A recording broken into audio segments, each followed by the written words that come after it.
You ready? Oh, I'm fucking ready. Okay. 3, 2, 1.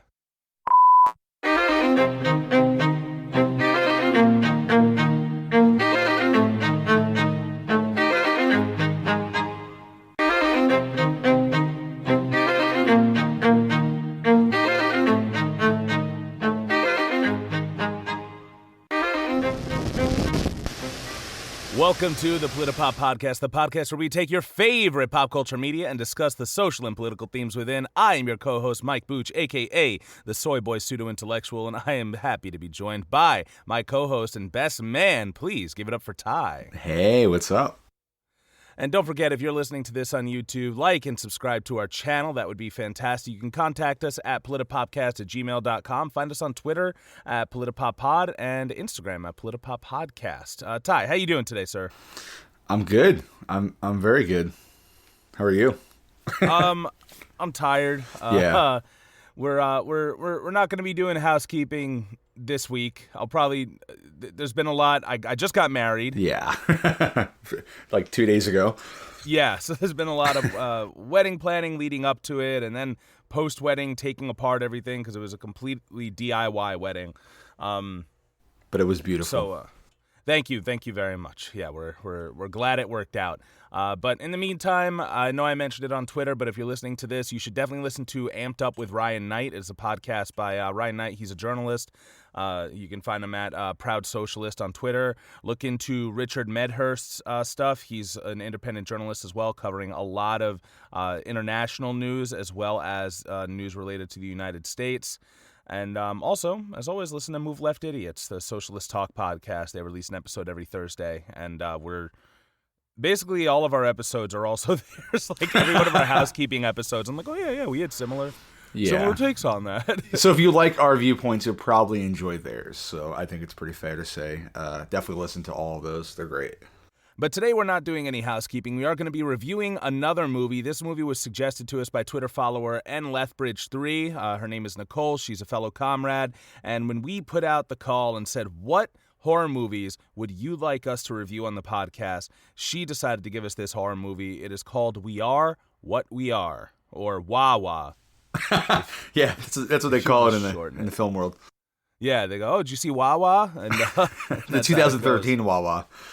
Yes, there's a 2013 Wawa and a 2010 Wawa, and we're going to be talking a little bit about both. But before we do that, oh my God, Ty, do you hear that? What's that? That's the spoiler alert. Putting that in post. Nice. That's right. If you are going to be listening to this episode and you care about the plot of this film, all two of you, watch it first and then listen. Yeah, watch it first before you move forward. There are going to be detailed plot spoilers. We're going through the entire thing. But now that the spoiler alert is over, Ty, please give them the plot.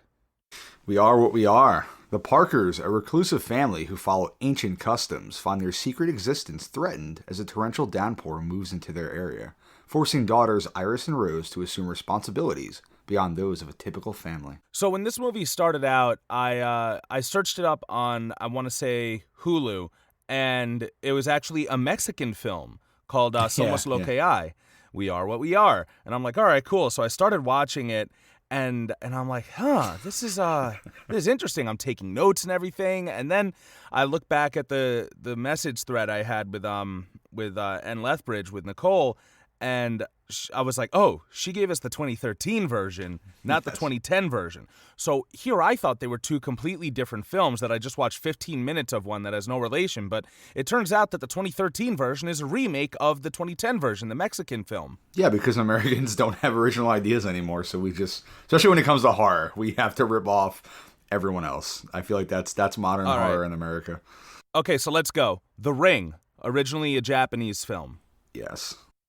Hunger Games, originally Battle Royale, a Japanese novel turned film, turned manga, I don't know in which order, that eventually became the Hunger Games. What was that one with the zombies and like the apartment complex and they're locked in with the firefighters and stuff? Do you remember that one? Record? Yeah. The original's great. The American one was terrible. What was the American one? Was that Quarantine or something? It was with Jennifer Carpenter from Dexter, right? That's right. She was from Dexter. Yeah. Okay, what else? There's The Killing, which I believe was originally a Swedish film. And that was a series that was. It's not necessarily horror, but it's definitely like a drama thriller. Another propaganda. Yeah. Actually, you can call it propaganda, but it's about two very fucked up detectives. So one who can never get it right. Like they pin the murders on like 15 people before they actually find the guy who did it. We got The Grudge. Yes, The Grudge. That was you've got Broadchurch. Broadchurch. What was that one where there's like a werewolf, a ghost, and a vampire, and they're all roommates? It's a Human? British. Yes, Being Human. Being Human. The British one's great, but the American one was okay. And this film follows in that great tradition of taking a film that has certain cultural roots and values from its original place of creation, and kind of injecting our own stuff into there. I did not get a chance to watch the remake. I did not get a chance to watch the original all the way through, but after I found out that they were both the same film, I really wanted to look at the original and compare it. Right. But like I said, whole wedding and everything. But there are some interesting themes in this film, and this film did do well though. Like it went. I think it did the festival circuit, and it did pretty well there. So it's not like a horrible remake or anything like that. Like I know we mentioned some pretty terrible ones, but they did do a good job, I think, adapting it overall. Yeah, I wouldn't say that this was a bad film at all. It was actually a bit of a challenge for me because, the whole nature of our podcast is we kind of choose things that are overtly political and socially aware. This one was much less so, but I think in all horror you can kind of find those themes in there. Yeah, so thank you for the challenge, and hopefully we meet expectations here. This is probably going to be closer to our Spider-Man Homecoming review in that, we pretty much just reviewed the film and then talked a little bit about how, it has some political roots. But I forgot I was on that undertones. one. Yes, that was your first appearance on the podcast. Episode 7, guys. Listen to it if you feel like it. All right, so so there are some interesting themes in this movie just about patriarchy and the expectations of young women as they grow into adults and how they're kind of naturally expected to become maternal. And the original film, instead of the mother dying, it was actually the father who died. Oh, really? Okay. Yes, and instead of daughters having to take over the family tradition, it was about sons having to take over the family tradition. And a big part of the original, from what I saw just skimming through IMDb, was that the sons had to not only handle the tradition, but they also had to take up their father's job. Oh, wow. Okay. Yeah, because the family didn't really have that much money. That makes sense, yeah. Yeah, they kind of alluded to it just briefly in the 2013 version we watched, on which, you see the father is like a watchmaker. Yeah. And, now, I wonder if the sons had to go, hunt for the meal as well. Like, here we see the father kind of does that, and the daughters just prepare it, you know what I mean? So I'm curious if that was part of the original. Well, maybe I'll watch one day, and we'll do a reboot review or something like that. A re-review. Yeah, I can only imagine that the themes in that movie were very much when Frankie and I spoke about what masculinity means, from a Latino standpoint and everything. I'm sure that played a big part in it. How the boys had to become the providers for the family, and so on and so forth. And you know what? I think we might be able to just pull a theme out right there, too. How in holding to old traditions, these individuals who have to, quote unquote, become the providers of the family, there's no way for you to prosper unless you victimize other people and unless you literally eat their essence, eat them, It's a very American theme, right? A very United States of America theme. It's it's all about the individual, right, in your family. I gotta protect my family, and that's what this movie is really about. And traditions, like you said, traditions are a huge part of this film. We find out these traditions go back to, I believe, the 1700s, and this family has kept this alive. And the father figure, he is just so overbearing, right? Like right off the bat, he's just very very strong and intimidating, and you could tell, the daughters are frightened of him, and they don't really get to enjoy their lives. They have to do what the family deems of them, whatever they have to do. And anytime they try to venture out of that, he becomes very angry. Yeah, so we see that in the beginning of the film, the matriarch of the family, she's trying to get, it looks like she's getting supplies before this huge storm hits. This huge storm's about to hit this small town. It seems like they're in a pretty rural area. So, everybody knows each other, but they may not be right down the road from one another. And so she's on her way to get supplies, it looks like, but she's having a rough go of it. She's like pill rolling, which is like a tremor in the hands. That I didn't know was a thing until I saw it in this movie, and I was like, oh, holy shit, my mom used to do that all the time. I was gonna say, I didn't even know that was a term. Yeah, pill rolling. But that becomes like a huge plot point in it. Yeah. And that the mom is having these weird tremors. She's coughing up like black liquid, bile or blood. Like you don't really know exactly what it is. And she falls down just before she gets back in the car, hits her head and drowns in a puddle as it fills up. And she dies. So the Parkers, the main family in this story, it starts off with the matriarch of the family passing away. And there's a lot of questions that you have from the beginning because they don't really tell you anything. And there's they take her to the local doctor to identify the body, and then of course to have an autopsy. And he's noting very strange things about the circumstances of her death. And we also find out not too soon after that the doctor has been missing his daughter for years. Did they give us a number exactly as to how long his daughter's been gone? I don't think so. It's been a significant amount of time, though. I think he's. I think he's older now, and I think she was probably they insinuated she seemed like a teenager when she passed when she disappeared, probably passed away because they never found her. They don't know what happened. He has the whole like keeps her room exactly as it was, and it seems like he's gotten over it, like he's just kind of he's living his daily life, but that doesn't really mean he has. There's no closure, right? I mean, he never found out what happened, and I think that's usually a really difficult situation for a family member when they don't know what happened to their loved one. And obviously he wanted answers, but he doesn't have them. Yeah, and once it becomes possible for him to get some answers, you see that wound has never really closed. It's always been something in the back of his head. And we get a look at the rest of the family of the rest of the Parkers. Of course, there's the father. I'm just gonna call him Father. His name's Frank, but his name's Frank. Yeah, Frank Parker.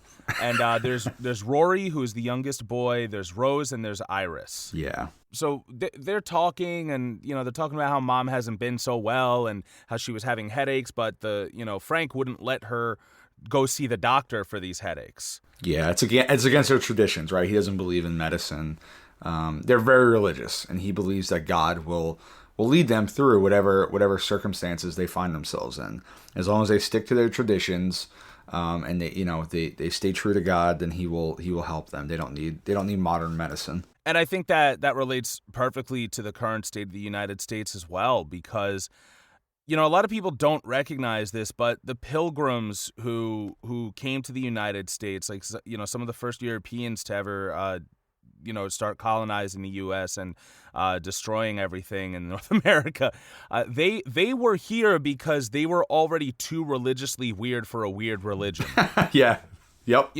Because so many forms of oppression and of denying science are grounded in Christianity, Catholicism, and so many beliefs that people go back to and use it to justify denying people rights, denying people healthcare and stuff like that. Like, I've seen people, we'll get through it if God wills us to. Let's not worry about COVID. I don't need to wear a mask. But even before then, there's always been this idea that like you have to stick to the traditions no matter how weird they are. And our country was started by the outcasts of the people who already were a part of this cult.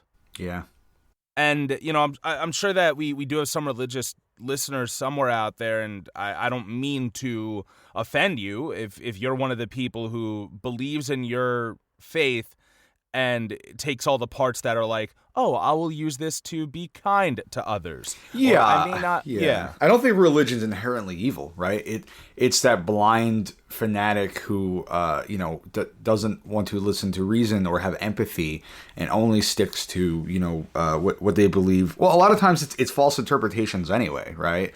They pick and choose what they want to follow from their scripture, and not follow the whole thing. I mean, Jesus Christ was one of the most passionate and empathetic beings in religious history, but I think a lot of Christians tend to not listen to what he would have supposedly would have done or would have wanted, and follow very specific parts of the Bible and things like that. So yeah, here we see kind of the family following very, very strict guidelines of their religion. And I don't think they really go much into like a title for it, right?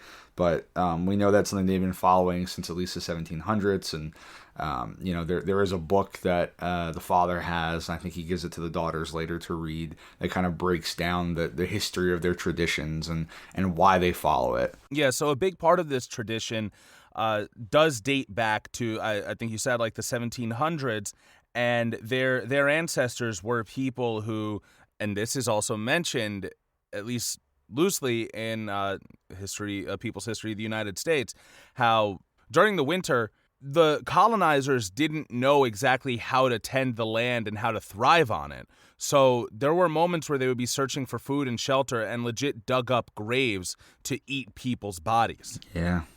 Like that is actual history. That's something that happened in our history that's never mentioned, right? No, we only hear about never. The greatest, the best and brightest of all the white people who helped build the country, but the people who didn't know how to work the land and could have been taught how to, by a bunch of the natives who were totally familiar with it and willing to share that knowledge. There instead were people who had to resort to cannibalism in order to survive. And this isn't an exact story from those times, but it's about a family who was going out to find game, and they were going to starve, and then one person came back and the others didn't, and it turns out that what they had to do after 3 days of starving was eat other people. So since that was the whole origin of their salvation in the United States, that's what this family, the Parkers, have stuck to. Like, there's the Bible, and then there's this diary that shows them their tradition, shows them their history. And so even to this day, although it's not necessary and completely outdated, they have a 3-day period of abstinence where nobody is allowed to eat. They're not allowed to partake in meat, grain. Yeah. I think that's it. But the boy is allowed to have like a glass of milk. That's about it. That's all. The only sustenance they're allowed during this period. Yeah, and they have to get what they call a lamb in 2 days, which we kind of have an idea of what that is. We know from the beginning almost that they're cannibals. Yeah, they really don't try to hide it. I don't think it's supposed to be this big twist. I think they want you to know, but they want to reveal it in a very menacing, slow manner, where you have an idea, but they don't quite say it. And it does work. It definitely it's menacing. And I think that Emma, who is the late mother of the family, the one who passes away at the beginning, she does have such an interesting character in this, even though they don't show it to us, but they do show us her children.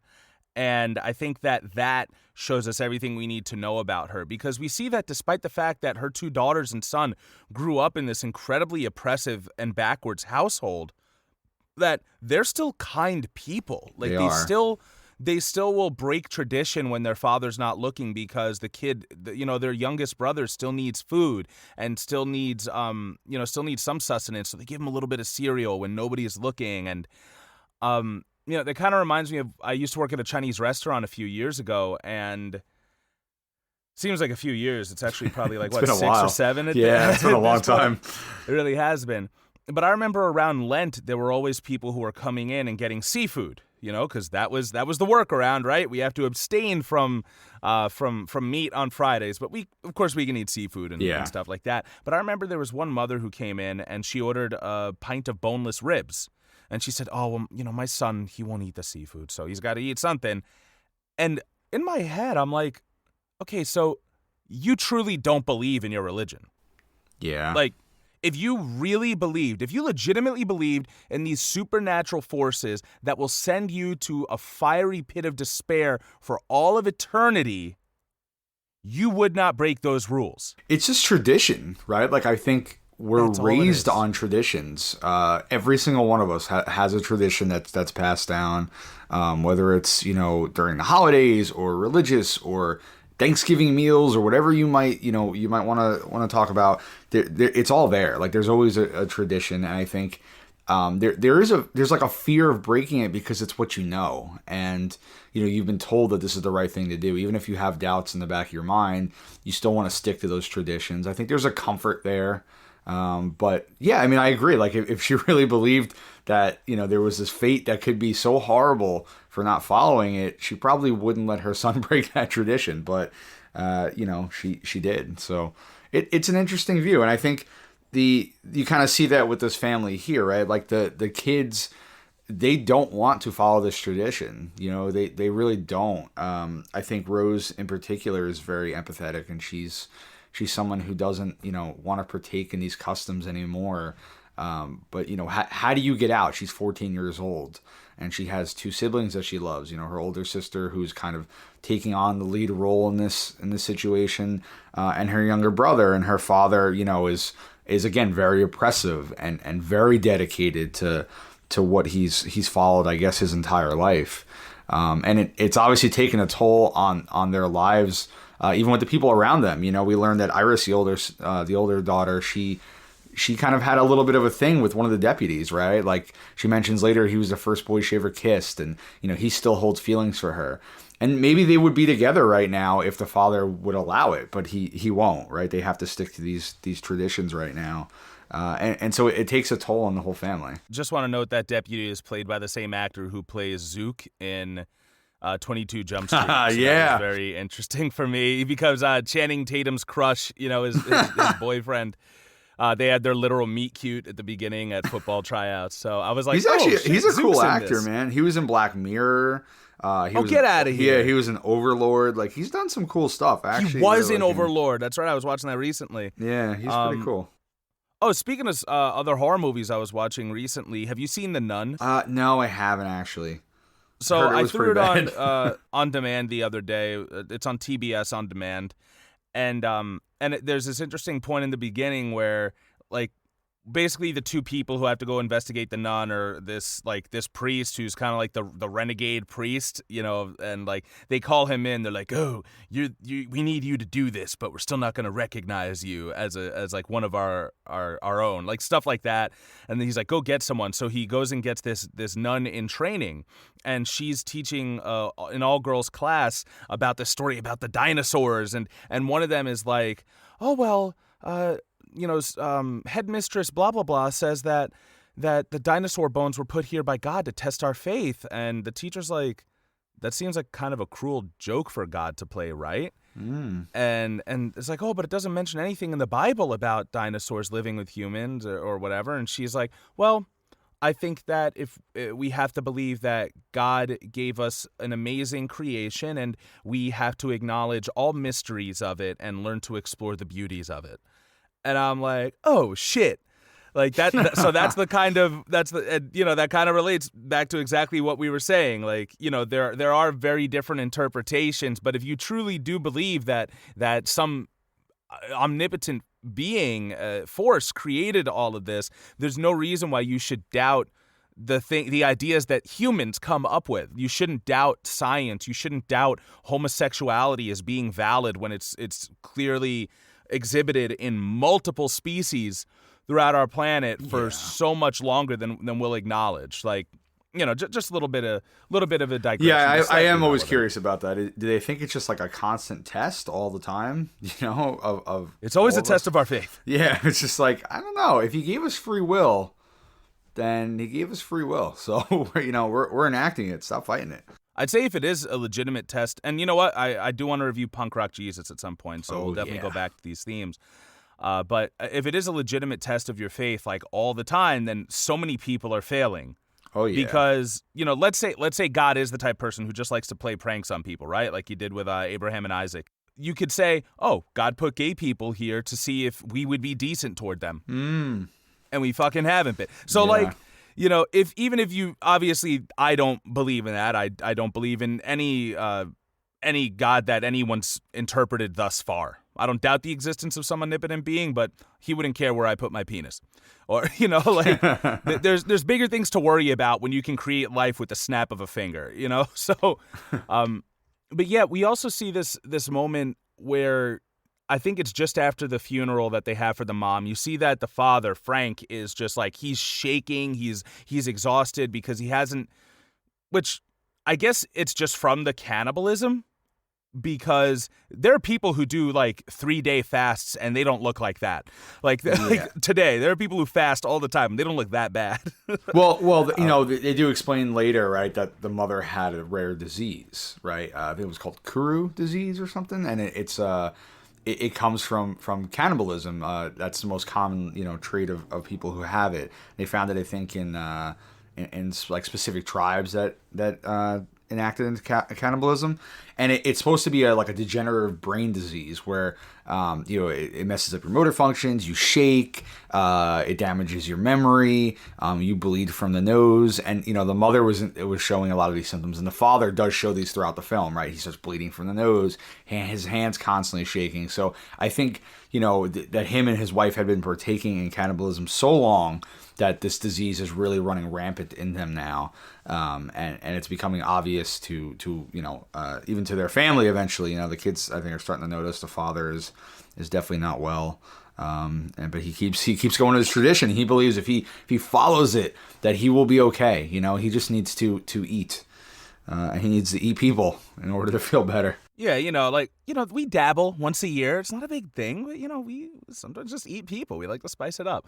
Like, I imagine that's it. Like, I guess, like you said, just because they've been doing it for so long. Now, obviously, I'm no doctor, but I'd assume that, you know, it's okay to eat people once a year. You know, do you think they actually spice it up, or are they just like serving up some really plain? Like...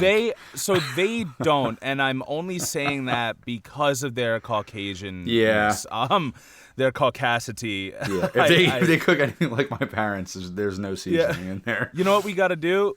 We got to watch the Mexican version and see if they're throwing adobo in their people. That's what we got to do. We got to see what they're putting. They're throwing cilantro in there, you know. Like that, honestly, man, like my girlfriend's going to make some bomb-ass food. So if I walk in and I smell that and it smells as good as the food I've had, I might try it. I'm like, you know what? I'll do it. What if it is a spicing thing, and that's wwhy Hannibal Lecter has never gotten those tremors? Because God, he's just such a good cook. Yeah, because he eats meat way more than this family does. He's not just an annual, you know, he doesn't dip his toe into the pool of cannibalism. He is cannibalism. But that's so funny how like that never made it into the lore of like Matthew Fuller's series. Yeah, right. Interesting. Because you think that would have been like one of the ways they could have found out about the Chesapeake Ripper. Yeah, I guess they didn't want Hannibal to start going mad, so. Yeah, but even if it were other people who are like maybe Hannibal's like, oh, my Lithuanian heritage has blah, blah, blah. You know, it made me invulnerable to this. I'm immune to it. But everybody else starts coming away with tremors after they've been at Hannibal's dinner parties. He's always feeding everybody humans, right? Like, ooh. The key is to turn the dinner parties into swinger parties as well. Ah, okay. And then people are too busy getting tested for STDs and stuff that they miss the whole like having tremors and throwing up black fluid. They think it's just the gonorrhea they call. All right, somebody write a fanfic where Uncle Hannibal comes to visit the Parkers and on it. On it. But yeah, so the father has this interesting moment where they load him into the truck because he can't walk himself. He's way too weak. And he says the seed will become the tree that bears the fruit. And this freaked me out so bad because I thought this was going to be like all about incest because the oldest sister, she has to take on the roles of the mother. And it turns out the roles of the mother really is just, you know, to prepare the body, is to be, you know, cook, you know, get in the kitchen and cook the people for the family, feed the family. I thought he was going to be like, all right, we're making another kid with you. Oh, my God. I didn't even think of like that, but that would have been horrible. That was the first place my mind went. I was like, yo, this is going to be an incest-filled movie. Oh, I just knew like there was cannibalism, so I was just like waiting for it. But yeah, I mean, it's a very even if it wasn't cannibalism, it's still a very outdated tradition. Right, that the eldest daughter has to now be in the kitchen cooking and preparing the food. That's not the father's duty. It's never going to be the son's duty. It's going to be, the daughter's duty. And he feels very strongly about this and forces her to take on this role immediately. And we do see that things start to unravel when the storm hits. It starts unearthing a lot of very ugly things, like literally unearthing them. The doctor is down by the stream and he starts seeing bones come up, and upstream is the Parker's estate, or the Parker's property, and he's like, this is weird. He's taking it to the cops, and they're not. Once again, this continues the tradition of cops being useless in horror movies, making horror movies superior every genre. That's very true, yes. Was this before or after that young girl went missing? I think it was, it might have been before or around the same time. I'm not going completely chronologically. But, right. I'm just trying to figure out if that's why he was looking in the stream in the first place.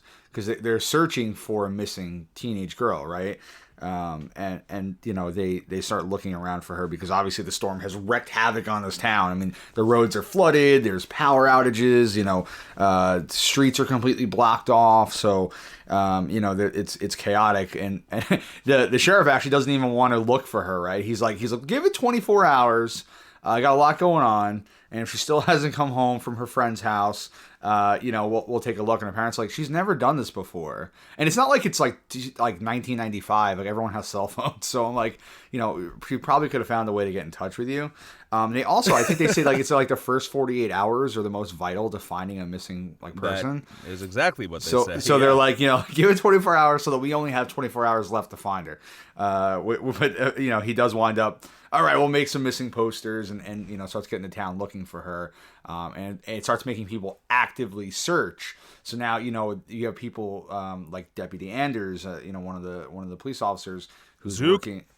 Yeah, Zook, who's looking through the stream trying to, find her and they're finding these body parts and it's pretty gruesome. And I just want to note how the sheriff he's like, listen, we got bigger problems to take care of. Before the storm hit, a woman died in the storm.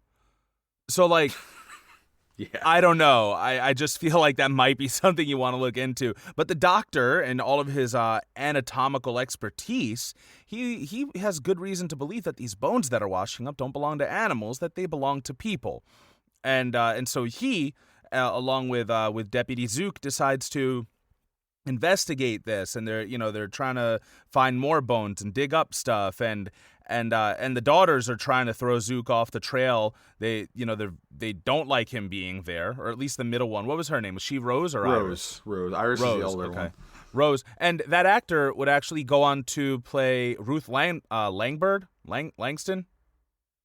Langmore. She would go on to play Ruth Langmore in Ozark, Netflix's most okay series. Iris or Rose? Who was the middle daughter? Rose. Okay, yeah. She was also, I believe, in Ruth Langmore. Oh gosh, what was that Timothy Oliphant show that was really good? Justified? Yeah. I think she was in that too. Good on her. I really want to see her work more. I want to see her like headline, like get top billing in a film soon. I think she really has what it takes. She hasn't really had her moment, if I can say that. But I think she's very, very talented actor. But yeah, so wait, why did I say this poor fucking neighbor? What did he do? The woman who's trying to help out the family. I was wrong, by the way. She wasn't in that. So you can just cut that out. She was in she was in the Americans. I knew it was a show I watched. But yeah, so also there's this neighbor who, it's not really relative to the political analysis of the story, but she's trying so hard to help this family out. She's babysitting the youngest kid. She's trying to go over and do house calls, and when the kid gets a fever, she's making food for them. Sorry about your loss, and everyone in that family is shitting on her all the time. I'm just saying, if I was the neighbor, I would have probably called the police a long time ago because they are so shady. Right? Like, they are way shady. And they treat her like crap, even though she's constantly helping. But they're always asking her to watch the kid, right? They're like, can you watch Rory for like an hour? And then, like, they come together and they're just like, fuck off. Like, leave us alone. I'm like, wow. You guys might want to, like, stay on her good side because she can, like, blow up your spot at any point. But, They don't give a shit. Oh, also, I wanted to note that this is an annual tradition that, like, they go through the motions of doing, but they literally hate every second of it, these kids. And I was just like, we go through a tradition every 4 years that we also hate. And and we're coming up on it soon. And I also want to note that it takes a natural disaster to unearth all the ugliness that's been hidden under the surface. And that's not too different from where COVID-19 has hit and really exposed the bare bones of capitalism and all of its downfalls and shortcomings. And, it's really showed the values of the United States. Yeah, those problems were always there, but now that, we're our most vulnerable, it collapses, right? Like it does not hold up under the weight of this. Just like their traditions are not going to hold up under the storm. How can they hide this? There's literally body parts floating downstream. They only have so much time before someone figures it out, and the doc is who's the real MVP. Like he just knows right away. Yeah, thank God. Yeah, like somebody can think. He is doing detective work, right? He's the one that figures out the disease. I mean, the sheriff does nothing. It's all Doc Barrow. He steals the sheriff's gun too. Yeah, he does. He's so clever. He brings his dog over, right? He's like, "Hey, can you watch my dog?" And he sneaks in. The one time, like these small town cops, they don't want to bust in with guns a-blazing, and the doctor's like, "All right, I gotta pack some heat, and I'm gonna make a house call." But that happens a little bit later on. I did just want to note how, once again, it's the younger ones who know that this is wrong. Like in all of the movies we reviewed, we're talking about Parasite, we're talking about Snowpiercer, we're talking about El Hoyo, The Platform. Like there was always the younger generations who had to carry the next thing, and it's always the older people who are upholding traditions that are terrible traditions to uphold, but they think it's so right all the time, and that's like exactly where we are as a country. It's kind of where we've always been as a country, really.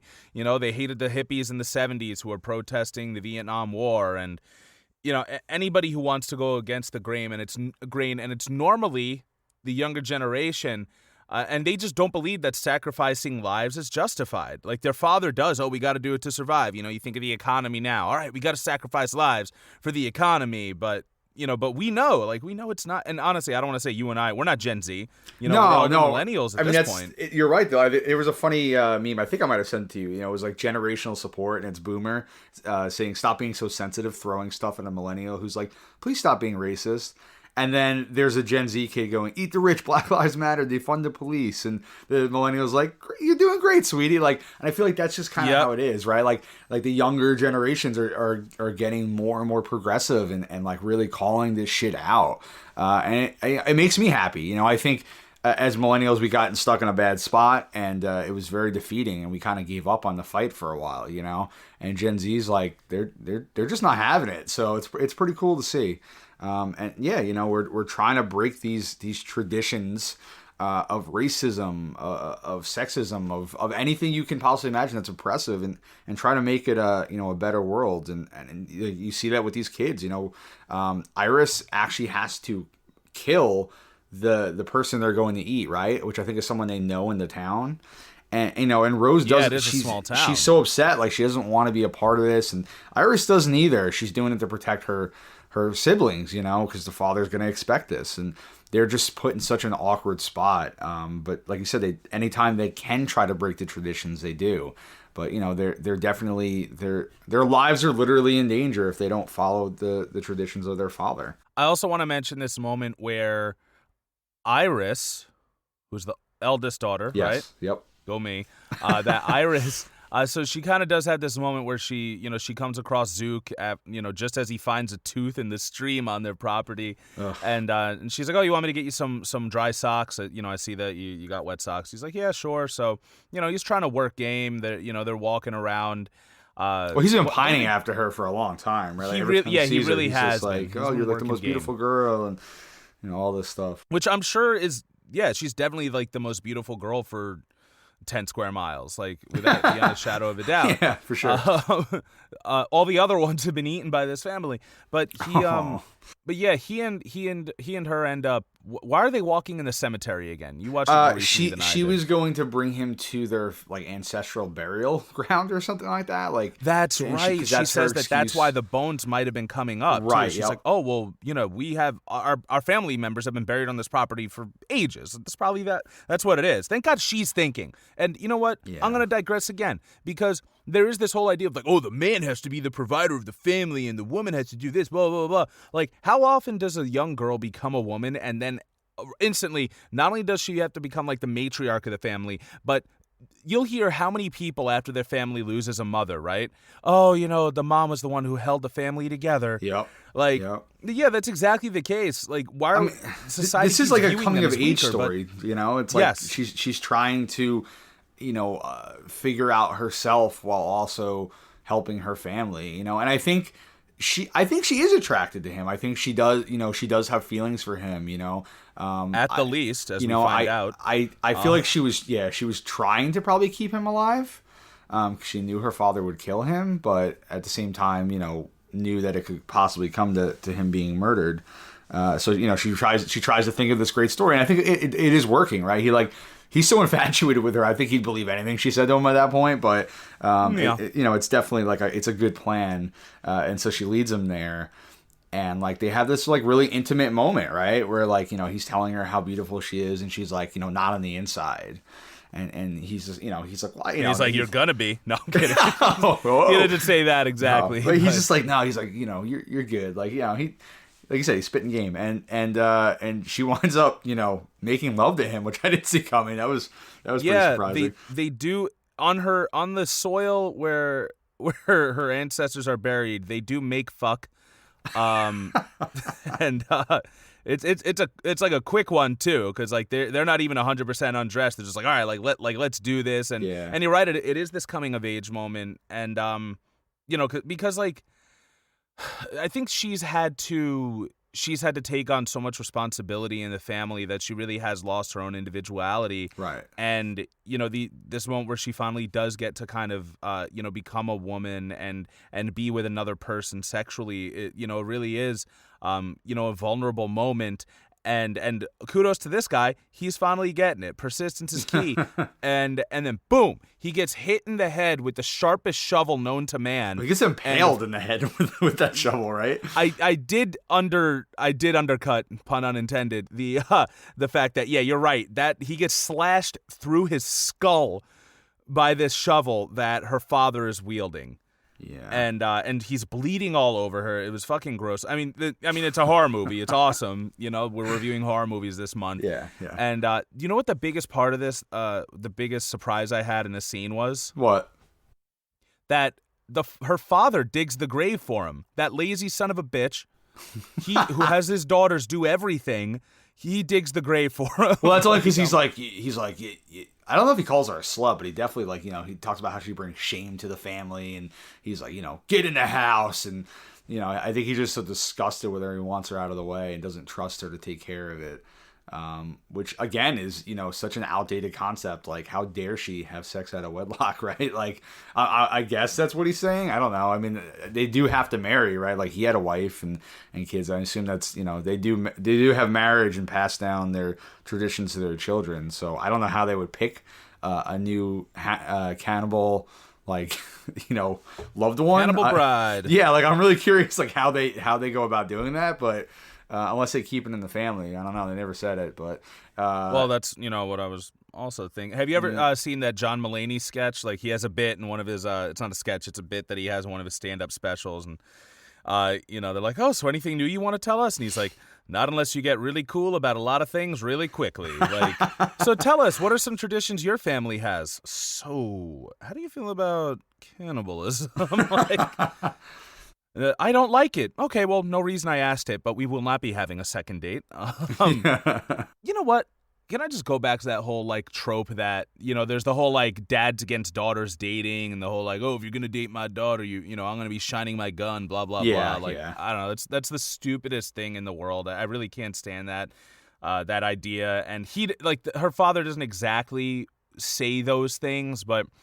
I feel like it kind of is representative of that culture that my daughter she can't grow up and become a woman and all this other stuff. Are you It's like, saying it's not accurate, or that you just don't agree with it? oh, I'm saying that I don't agree with it. Right. I was gonna say, because there's so many dads that do that, but it is a little ridiculous. Yeah, in my opinion, and granted, I haven't had a daughter, but I feel like if I raised her well enough, then I don't have to worry about the guys that she's bringing home. Yeah. Like, that's it. If I raised her well enough and, and I'm willing to be involved in her life and, and honestly, I don't know if I am going to have kids or anything, but if it does happen, I mean, you know how I am as a person. We'll see if I become a totally, like, conservative and sheltering parent.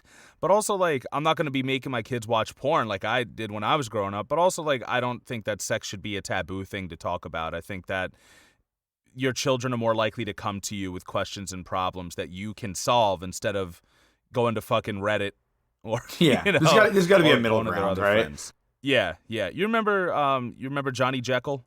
Your boy that you worked with at King Cullen? Yeah. We went to middle school together, and literally one day he was talking to me. Like, this was a fact. Everybody knew. He was like, yeah, my dad has this girlfriend, and you know how when you have sex, your penis gets bigger every time? So he's been having a lot of sex, and he just said it.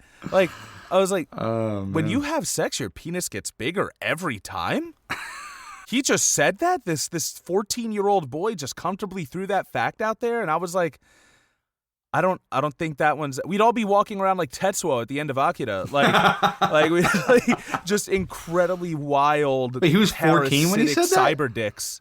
Yeah, he was like he's younger. He was like 13, 14 when he mentioned that having a penis having sex clearly makes your penis grow bigger every single time. Funny. Now we start seeing that this movie is coming to to a Zook head? didn't get to. Yeah, well, Zook didn't get to come to climax, but this movie is.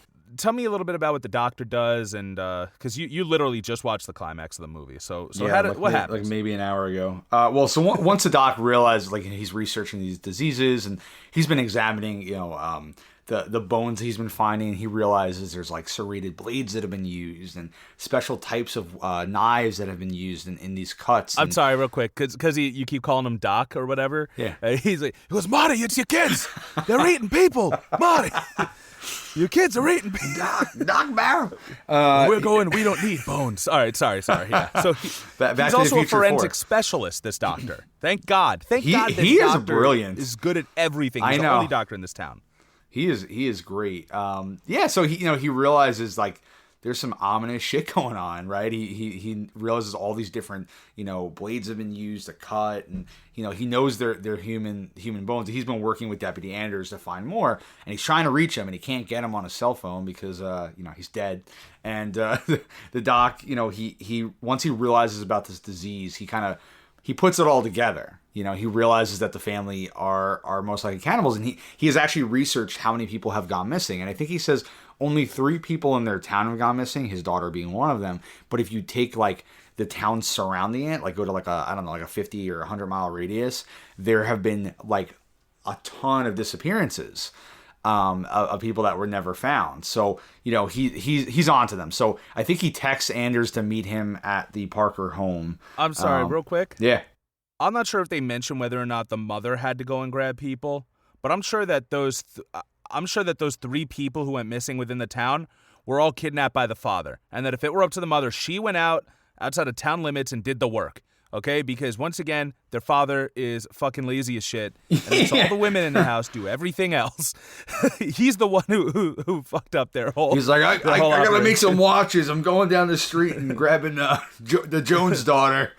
Did you pick up the annual sacrifice on the way home from work? Oh fuck. Yeah. I'll be home in an hour. I got some stuff. It's like an hour. It usually takes me 4. Like shopping. Exactly. Like he's going to Walgreens last minute for Christmas presents. He's like, oh god. Oh man. Hey, do you have a blood disease? No. All right, get in my truck. Sorry. I keep cutting you off. All right. It's crazy they've gotten away with it this long, though. Like, it's just like all these people have gone missing, and I feel like the sheriff hasn't even looked into it. Like, that's just the vibe I got from him. Like, I mean, they're pillars of the community, I guess. Like, and you did say that they're a sketchy family, but I think they also own like a trailer park. Like, I think a lot of they own a lot of income. land. Yeah, and I think that there's one point where one of the guys in a trailer, he's like, "Yo, there's no more work here. I gotta go." So he gives the last of the rent. He doesn't say "yo," but he gives the last of the rent that he owes to Mr. Parker, and then leaves. Like, so these people, I think, are an important part of the local economy too. Right. And you know what? You want to dig that in, right? You think about all the politicians who have been connected, and celebrities and millionaires, billionaires who have been connected to Jeffrey Epstein, and we don't give a fuck. Yeah. Like, we've totally let that go by. We fucking Bill Gates and Chris Tucker have been on have been on the Lolita Express. Bill Clinton is still held up as I don't know what. Like, why do we fucking like Bill Clinton? Why do we? It's unbelievable. It is ridiculous, man. We keep giving all these people passes because they did one thing, like that Hard Times article you sent me the other night. Artist George W. Bush canceled after allegations of war crimes resurface. Like, it's just like it was not in the spotlight anymore. People just forget, right? Like, so you go from the Clinton's crimes, you go to Bush. All of a sudden, everybody loves Clinton. They hate Bush, right? And then now you got Trump. Everybody loves Bush and they love Obama and they hate Trump. Like, it's just they pick a new monster and they just focus on that and they just forgive the past crime. Like, oh, they're cool now, and it's like it's not that simple. It's not like they I don't know.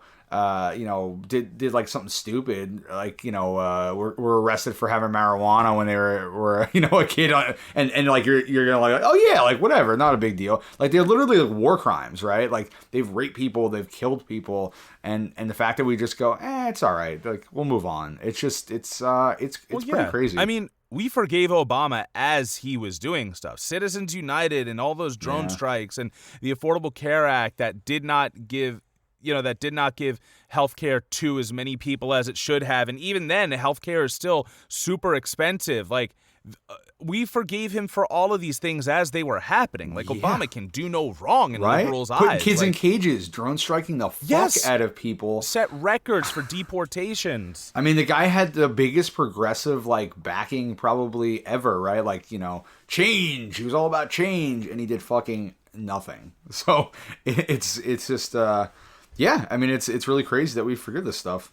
It's like they say on Move Left also. Like, next, a couple administrations from now, we're going to start making Trump out to be cute and everything. Like, Trump, like, we're going to forget about the over 200,000 dead from COVID. We're going to forget about the emboldening of white supremacists. We're going to forget about everything.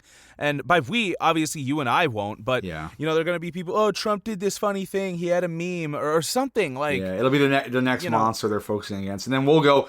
You were the ones that were yelling at us for not voting Joe Biden in to get rid of him, and now you're all best friends with him, and they'll just be like, well, he's part of the resistance, right? That's what they said on Move Left. He's a rebel now. It's just that's what they're gonna say. Yeah, because they said like Trump would comment on another politician and be like, oh, well, his hair looks stupid, and they're like, yeah, Trump's our hero because he said the bad guy has stupid hair, like something. It's just like, man, it's a play, right? We care about branding. It's theater, man. Yeah. That's all it is, political theater. But yeah, so the doctor decides to make this house call just as they're having their person stew, which is filled with arsenic, right? Yes, yeah. It would be ironic if it was a person whose name was Stewart that they made into the stew, but no, it was a young woman. Maybe they only kill people named Stewart just so they can do that pun every time. I would have been down for that. Well, there's got to be other meals that you could have.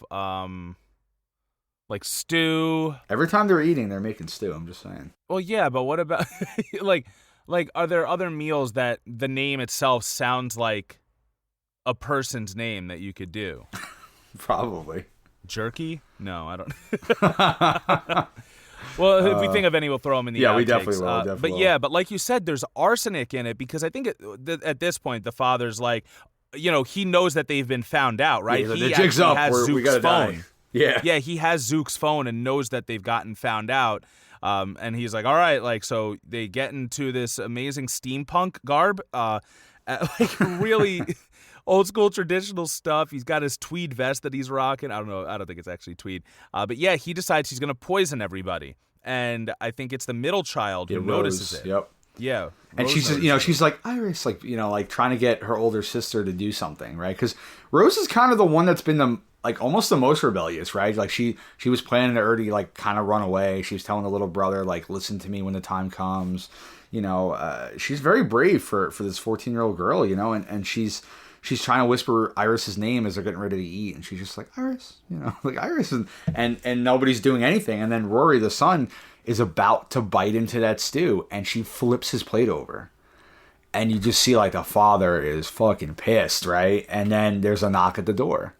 And it's, this is so tense. Yeah. I know I cut you off again, but like I think this is a really well-made film.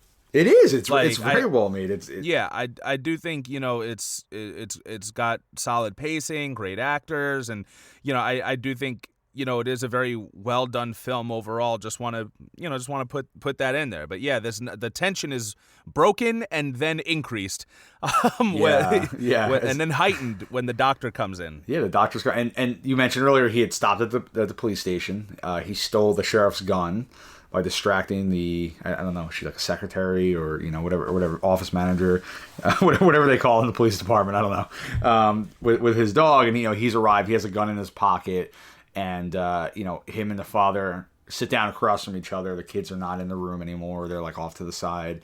And it's just great, like, it's almost like a Western showdown, right? Because we know that there's a gun. Deputy Anders' gun is in this drawer behind It's the what father. Inglourious Bastards kept trying to pull off. Yeah. But better. Actually, yeah. and we know the doc has the gun in his pocket. We know the gun is behind the father. And he reaches in and he gets a match. And it's just, he's building that tension. And he lights a cigarette, and the father's not giving anything away, and they're having this back and forth, and his hand's shaking, and the doc calls it out, right? He's like, talks about his hand. He's like, "Oh, you're not here to talk about my health, doc."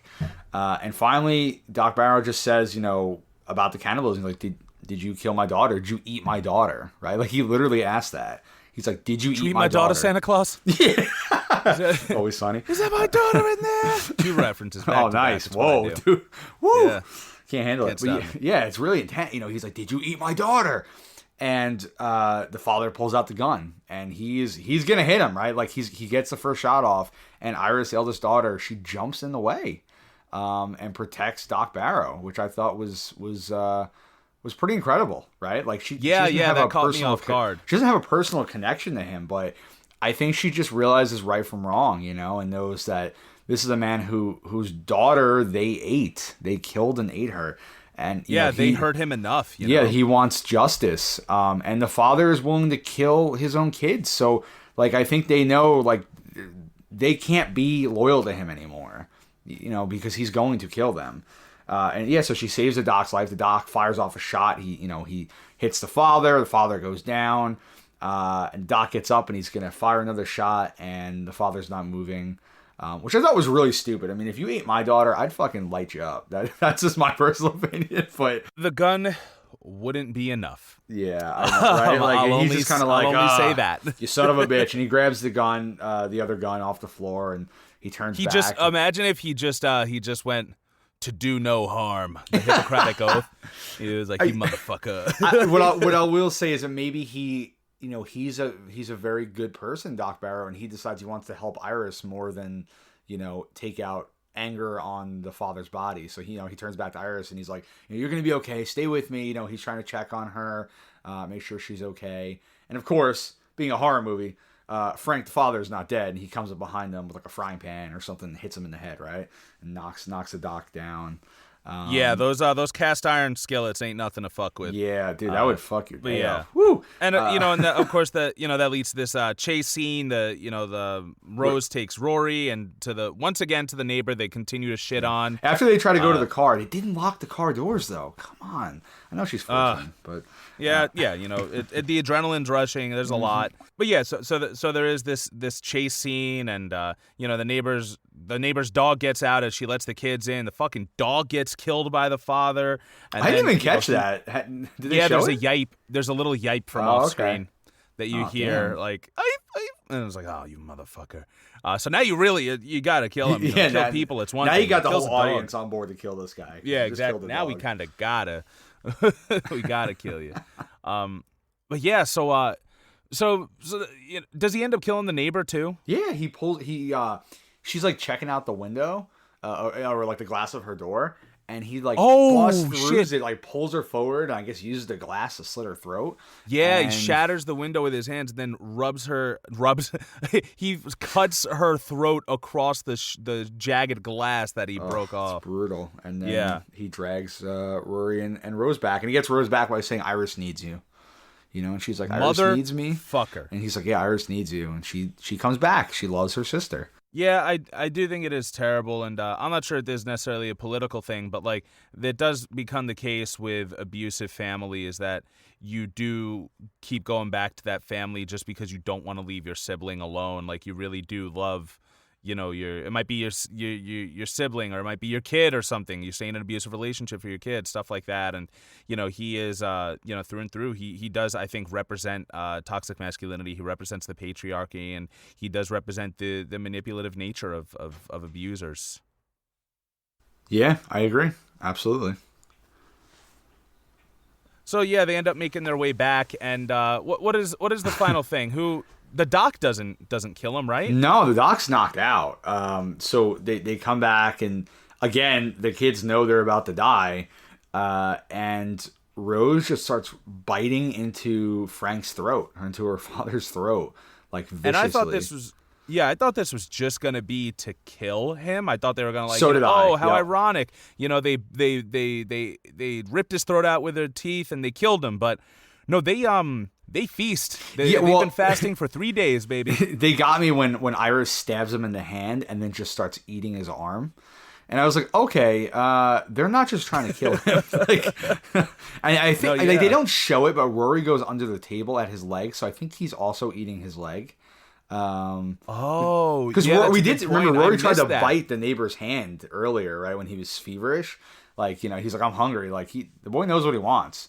This poor kid. And so I think he's, because that's what he's been conditioned. to do. This is good to them. So they just it's kind of awesome and gross at the same time, as they're just like, he's like laid out on the table like Jesus style, right, as they're just feasting on him and ripping off chunks of skin and swallowing it. And then the doc is coming around.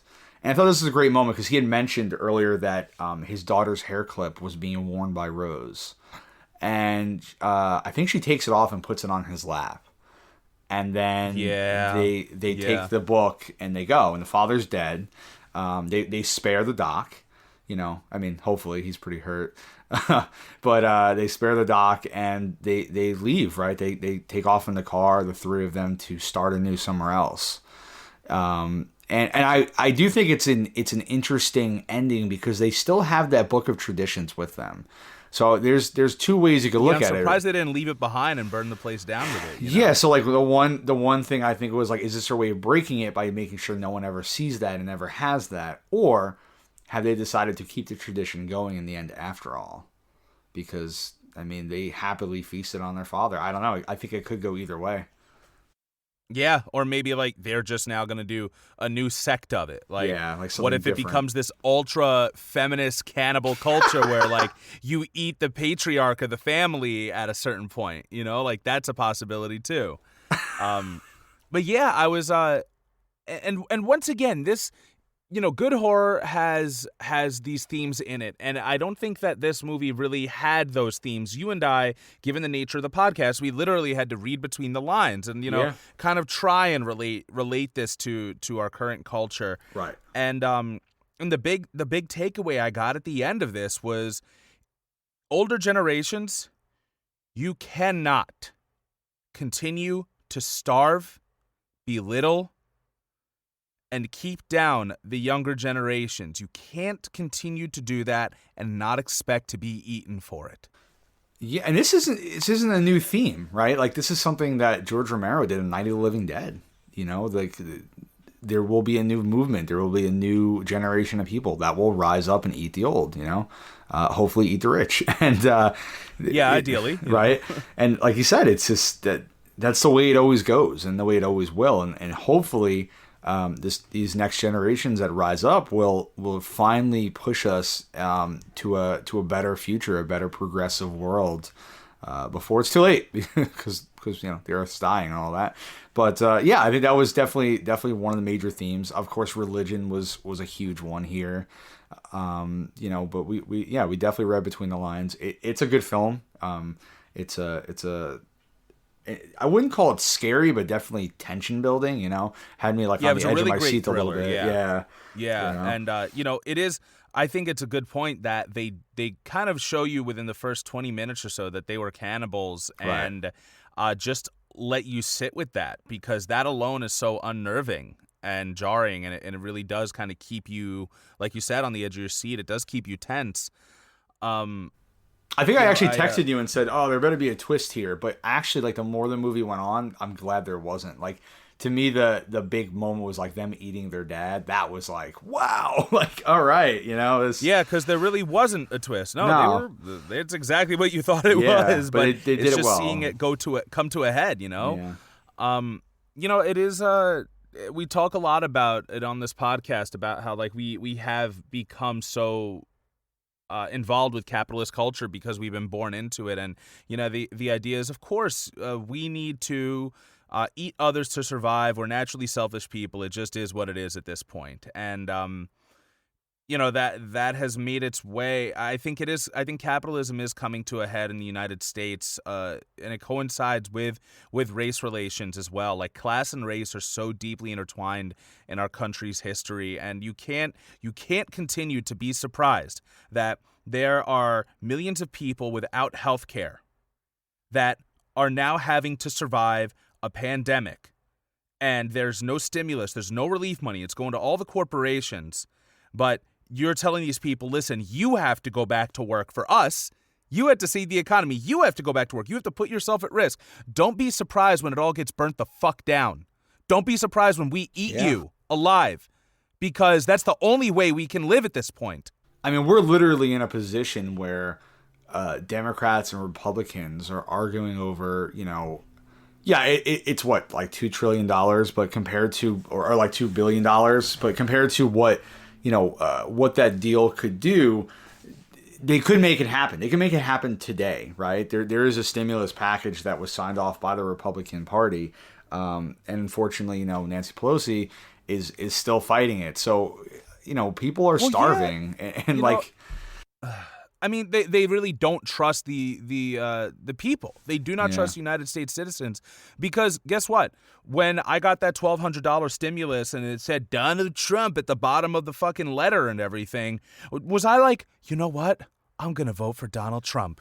No, I'm not fucking going to vote for him for that. I said it before and I'll say it again. I've been working since I was 12 fucking years old. Yeah. Okay? Don't. I mean, I could see it working. I could see it working on people. It could for some people, but you know what? If the alternative is letting them starve to death or be evicted, like, grow up. You know what I mean? Like, it's like, this should be bigger than an election. Like, I feel like both sides are trying to, like, ransom us. Like, they're like trying to hold things hostage. They're holding us hostage. Like, they're holding the American people hostage. Yeah, it's like, you want a Democratic candidate? Well, we need to get a certain amount of money, for this stimulus package. And the Republicans are like, well, no, we're not going to do that. We'll give you this. We'll give the American people their $1,200 checks because we want to get this done before the election. It's just like this back and forth. And again, we're caught in the middle. And you want to tell me that these two parties have our best interests at heart? I don't believe it. Yeah, the fact that either supporter, there's no way, like, if you're a Democrat, you can believe the Democrats have the best interests of the American people at heart. And there's no way, if you're a Republican, you can believe that the American people have the best interests of. There's no way you can believe that Republicans have the best interests of the American people at heart. Like, this duopoly, which really, they mentioned it in Amped Up with Ryan Knight, and Angela Walker, VP candidate for the Green Party, said, like, this isn't a duopoly, it's a monopoly. Yeah. The Democrats and the Republicans are pretty much the same people at this point. They are both on the right. Yep. And you go further left from there and you get like liberals, and then you go further left and that's when you start getting into socialists, communists, progressives, anarchists, whatever you want to call it. Yeah. Like there are all these terrible names that are put on it, like even in the Purge, anarchy, right? Anarchy, everything's raining, there's no rules, blah blah blah. We're made to look like villains because of our political beliefs when our beliefs, they're far from political. Our beliefs are everybody deserves to have. That's it. Everybody deserves shelter. Everybody deserves clothing. Everybody deserves to have a life where they don't have to work 3 jobs to make ends meet. And if we are really the most prosperous country in the entire world like we claim to be, there's no reason why everybody can't have. And if you're part of this, this Stockholm syndrome cult that's like, oh, well, we've been told that life is supposed to be this way. You have to work for every single thing you have, even if you're not able to get those things. You have to work 7 jobs, blah, blah, blah. We use the unemployment rate to be a pillar of somebody. We use the unemployment rate to be an example of a president's success or something like that. But guess what? Unemployment rate doesn't mean anything if one person holds 3 jobs. Yeah, they have more jobs, and even just the idea of the working class. A lot of socialists, we talk about that. And I think we only do talk about the working class because we want to appeal to more conservative audiences. Mm-hmm. But it shouldn't even be the working class. It shouldn't just be that you're entitled to have basic human rights because you have a job. You should be entitled to basic human rights in the first place. Because you're a living being, right? I mean, like, I don't think these are like radical concepts. That, it's not. And let's pull it back around to the religious thing, right? You were talking about Jesus. Jesus was a socialist. Jesus was pro-sex work. Jesus was anti-bankers and everything. Jesus, the entire cornerstone of Christianity is that it's the poor man's religion. Yep. Everything says, give up your riches, give up your materials, and you'll be accepted into the kingdom of God. So why is it that all of these politicians who claim to be Christians and really religious people, that they're the ones making all the money, and all the other people who are going into churches and tithing $20, $40 each time, sometimes more? They're hoarding 99% of the giving wealth. It up. It's just, come on, man. Unbelievable. Come on. If you really believe you're a Christian, then you shouldn't be supporting either of these parties. You shouldn't be supporting these leaders. You should be marching with us in the streets. Yep. Or podcasting with us in the booth, whatever it is. Whatever you're able to do, you should be able to do it. And, or using your vote, right? Yeah. They always tell you, use your vote. So use your vote and use it well. Use your vote and vote green. Vote green. I think at this point that's our best option to at least get them the 5% that they need to get proper funding and recognized. So. At the very least, especially if you're really feeling that guilty and, your family and your friends are yelling at you that you have to vote Biden and you're not in a swing state, don't even sweat it, right? Like, you don't have to worry, just, vote with your heart. But I implore you to follow your truth. And, if you don't support either of these candidates, don't give them the luxury of your vote or your time. It's not worth it. They don't care about you. Yeah, they're not willing to cede any policies. They keep talking about how important the vote of the left is. That okay, then give us one. Give us Medicare for all. Yep. Give us a Green New Deal. Give us defunding and redistributing the resources of law enforcement. Like they're not going to do anything. So guess what? I guess it's not that important. Like I literally don't believe that anything will change if Biden gets elected. Therefore, I have nothing to lose. It's funny. I don't. There's a page I follow that it's like a comic book page, and they were talking about how the Russo brothers are holding like a campaign rally for Biden. And this one guy was like, well, I guess they're going to love, supporting, rioting and burning down, the sets of their films and movie theaters. And, yep, they support, that's what they're doing. And I commented, I was like, well, like Joe Biden doesn't even support that. Like he actually wants to increase funding to the police. So just so you know, there's 2 conservatives running right now. So your comment makes 0 sense. But it's just like there's because that's the narrative, dude. Listen, I'll tell you, you buy one gun, you start getting all of listen, for me it was purchasing a firearm, and then it was also looking up like the Joe Biden gaffes that he's made. those two things, I get so much Trump propaganda in all my social media now, like all these ads, and it literally shows you like buildings burning and stuff and saying Joe Biden and the radical left, he believes in the anarchies, he's a socialist, blah, blah, blah. I wish Joe Biden was that cool. I wish he believed in burning it all down, but he doesn't. He is nowhere near. He's another corporate politician, just like Trump, just like the rest of them. And, that's it. So, and I feel bad too, because how many people are seeing that and being like, oh my God, maybe the same way Democrats are being, made afraid to and having that fear mongering used to vote for Biden. Maybe there are conservatives who are, they're like, oh, I don't necessarily like Trump, but I don't want the stuff that Biden, meanwhile, they say that Biden's America is going to look like what Trump's America looks like now, but whatever, but I'm sure there are people on both sides who are being shamed into voting for the duopoly, for the, for the corporate monopoly. And it really is a shame, but I am glad that this decision has been very easy for me, because Biden hasn't vowed to change anything that about the United States that Trump is, I don't want to say made wrong, just he's continued a terrible tradition. The only thing he probably hasn't continued is our imperialist policies. I mean, technically, we're in less wars than we've been in a long time. So, I mean, that's something, I guess. We haven't been killing as many people overseas. I mean, 3 weeks away from election day, and I don't think much is going to change no matter what. So, be like these kids and break tradition, and don't vote for the two-party system. And eat the rich. In this movie, it was more of a generational thing, but also, eat the rich, eat those in power who are going to be happy with starving you. Eat the Pelosi's, right? Yeah, please. Who has her $25 pints of ice cream, wherever the fuck she has, right? Something ridiculous like that. Who your new green dream, whatever. But that being said, when you're done eating the rich, please make sure that you're listening to us. Rate and review us on iTunes or wherever you get your podcasts. Find us on YouTube at the Politipop Podcast, where you can like and subscribe and have access to special behind-the-scenes content, which is it's gonna fucking happen, guys. And also, once you get a setup, we'll do like a double, like, this is what my mic setup looks like, and I'll do that. And that'd be great. Keep that for a couple months, and also our outtakes too. We do put our outtakes on YouTube.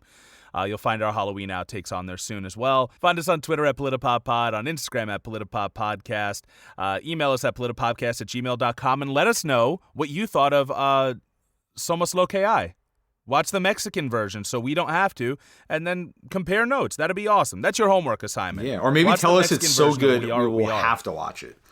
Yeah, and maybe we'll do a Patreon episode on that. That is also happening. There's a Patreon coming. It's gonna happen. Us getting to our Patreon is like Goku getting dynamic.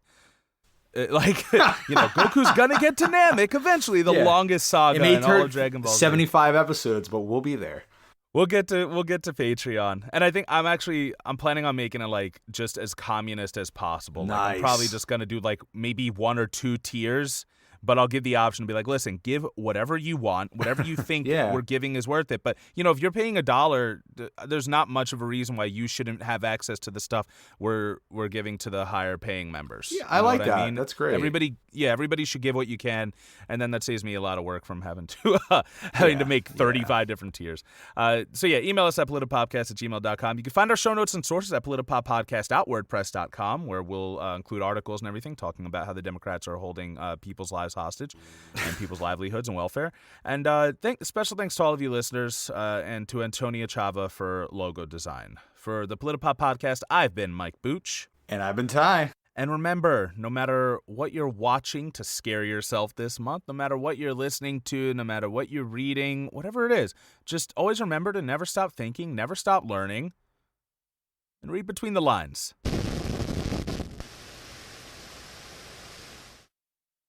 And scene.